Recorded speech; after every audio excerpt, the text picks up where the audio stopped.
Okay, let's put this to bed right now. Ocasio Cortez is wrong, as well as everyone else who has gone down this road. Her use of top tax rates of 90% in the past to rationalize a 70% top tax rate for today is imprecise, flawed, and flat out incorrect.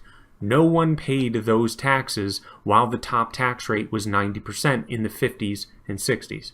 There were loopholes, tax credits, and deductions around every corner, so when Ocasio-Cortez, and not just her, plenty of people still throw out this refuted line, but when they try and make it seem as if we had a period of prosperity due to the rich having an unprecedented level of taxation being placed on them, it's extremely disingenuous at best. As I said, there were huge numbers of loopholes and deductions that made it so the effective tax rates from the 50s and 60s were far lower than 90%. What does this mean? It means that if you're going to examine the economy back then, you must do it through the lens of it being an environment with far lower taxes than Ocasio-Cortez would have you believe.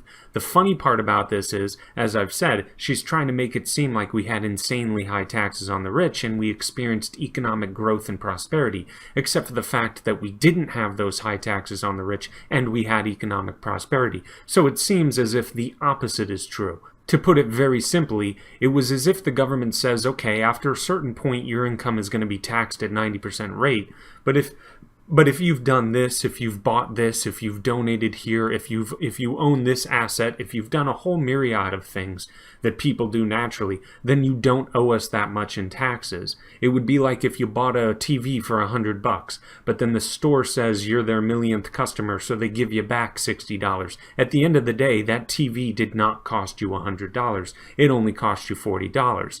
And at the end of the day, the rich never paid those 70 to 90% tax rates. I mean, you can look at this graph. This is the top 1% of households. Not even just the rich, but that dreaded 1%. The rich amongst the rich. All throughout the 50s, they only paid an average of 42%. Some more, some less. And yeah, I do think 42% is still way too high, but it's a far cry from this scenario that Ocasio-Cortez and the Young Turks would have you believe, that these high tax rates that didn't even exist in reality had something to do with prosperity.